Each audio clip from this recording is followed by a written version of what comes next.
Good morning, class 6. Let's continue with the same chapter, chapter number 3, human body organ system.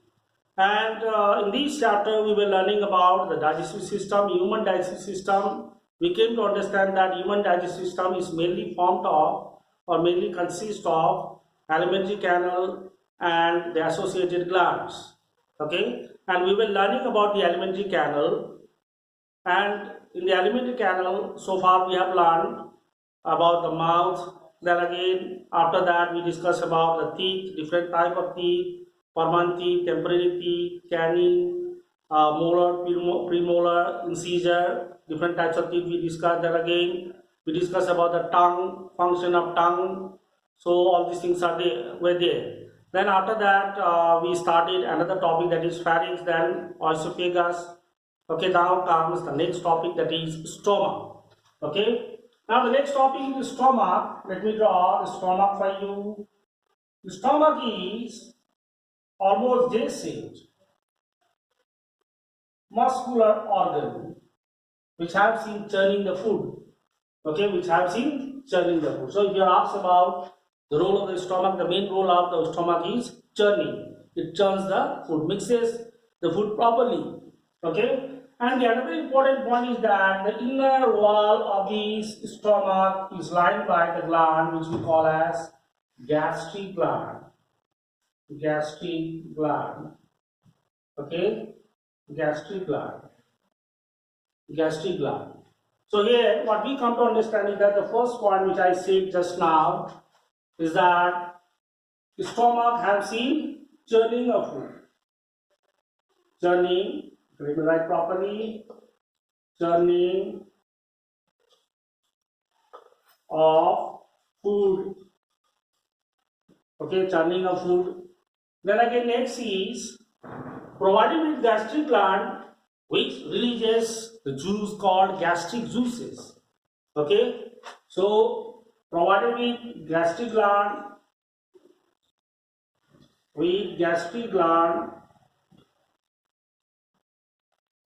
provided with gastric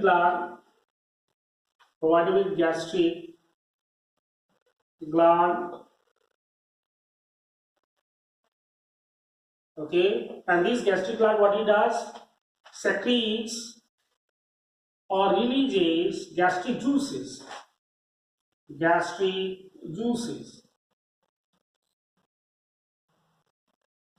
These gastric juices consist of two things, that is HCl. HCl means hydrochloric acid.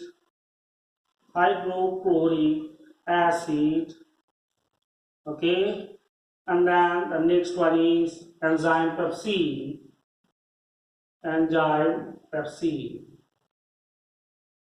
Okay, enzyme pepsin. These topics are there in your book in the page number 48, if I am not wrong. Okay, page number 46. Page number 46 is stomach. Okay, page number 46 is stomach. Enzyme pepsin and hydrochloric acid. Now comes the role of this hydrochloric acid. Hydrochloric acid, what it does, it provides acidic medium for the activity of enzyme. This enzyme pepsin will only act when the medium in the stomach is acidic. So provides acidic medium.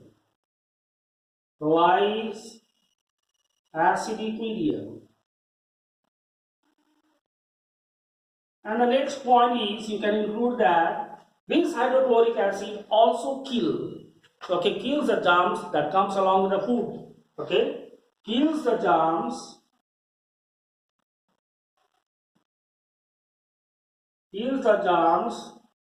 that comes along with the food.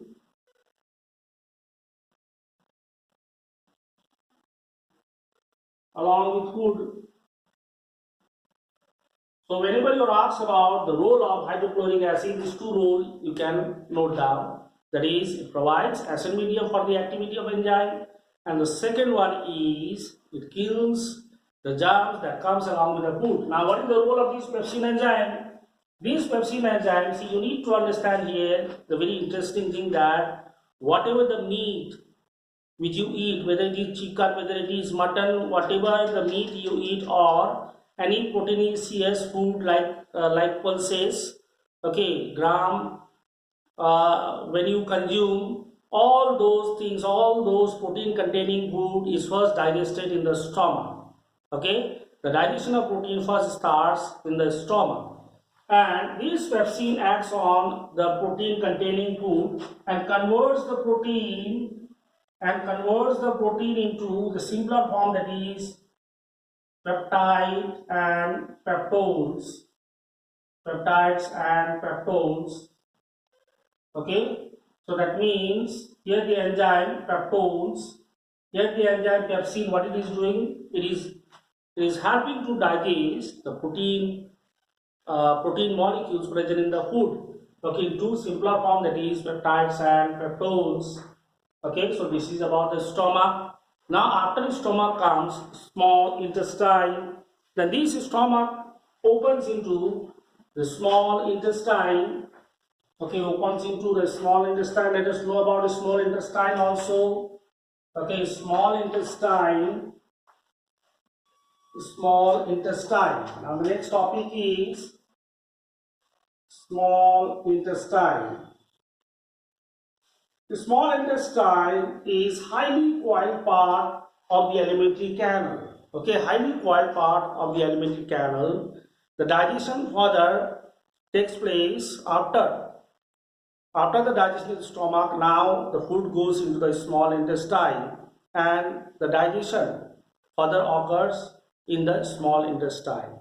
This small intestine has got three main parts. Okay, the starting part, which is starting from the stomach, is somewhat C-shaped. Last time I drew the diagram, C-shaped. The C-shaped part, okay, of the small intestine is what we call duodenum. Okay, so it has got three main parts: duodenum, and then next one is jejunum, is there in your book also,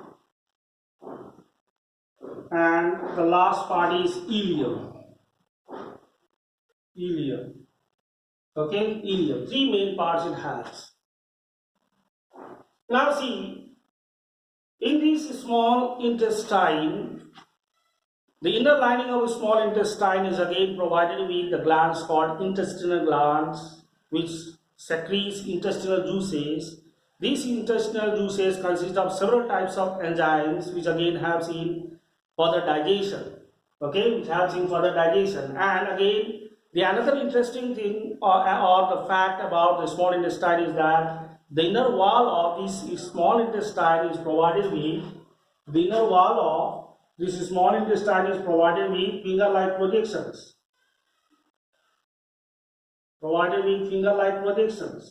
Okay, these finger-like projections are highly supplied with blood vessels. Okay, highly supplied with blood vessels, which are called villi. Okay, villi is villus, and the plural is villi. Okay, villi. What are villi? If you are asked, then you need to say that the finger-like projections that arise from the inner wall of the small intestine is called villi. Okay, are called villi. Okay, so this is how you can define villi. And then now you need to understand here that after the complete digestion, the absorption of food molecules usually occurs in the last part of the small intestine, which is ileum. Okay, in the ileum, the absorption of food molecules takes place. Okay, when the food reaches the ileum, the food gets completely digested. Okay, then the absorption of food takes place. Okay, now as I have just now told you that the inner wall of this small intestine is provided with finger-like projections. This finger-like projection is highly supplied with blood vessels. So these finger-like projection helps in absorbing the digested food molecules. Okay, it increases the surface area for the absorption of food molecules. Okay, so as the food molecules get absorbed by this villi, then what happens? The food molecules goes into the blood. Okay, into the blood, and through the blood it is carried to different cells of the body. So this happens here. So from here you have to learn about villi. Okay, its definition. So how to define them? The finger-like projections, okay, present on the inner wall of the small intestine are called villi. And what is its role? Its role or the function is it increases the surface area. Increases the surface area. Increases the surface area for the absorption of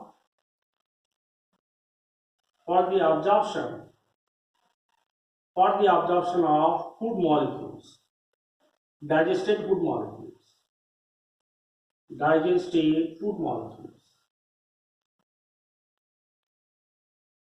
food molecules. Okay, so this thing happens here. Now after that now the undigested food goes into the another part of alimentary canal which we call as large intestine. Okay, large intestine. Now let us know about the large intestine, students. Large intestine.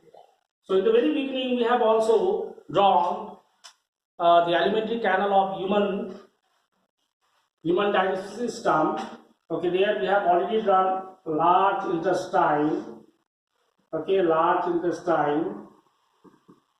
Large intestine, now see, you might have drawn this type of diagram also, large intestine.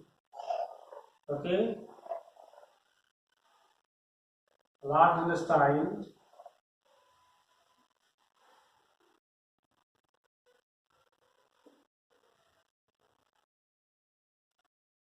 Okay, large intestine, this type. Okay, now see, this large intestine has the main parts like caecum. Okay, caecum. Okay, where the small intestine usually opens. Okay, caecum. This caecum is provided with the projection which we call as Vermi appendix. Okay, in human being this Vermi appendix does not have any role to play, but in herbivorous animals, okay, it helps in digestion. So that is their caecum. Now after that comes colon. Okay, colon has got three main parts: ascending colon, transverse colon, and descending colon. And this colon finally opens into the pouch-like structure called rectum. Okay, just now I said this one is the ascending colon. And then this one is the transverse colon.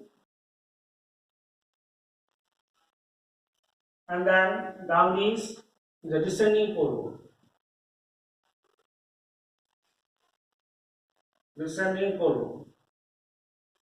And then this descending colon finally opens into a pouch-like structure called rectum, where the undigested food particles, okay, is stored temporarily.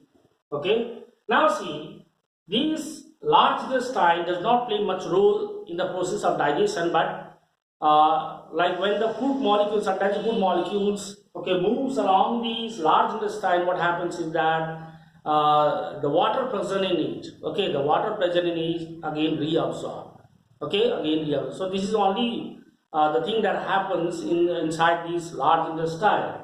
Okay, then after that, when it reaches the rectum, okay, when the undigested food particles reaches the rectum, it stores there temporarily. Then after that, these undigested food particles in the form of feces, okay, it goes to the exterior through the opening called anus.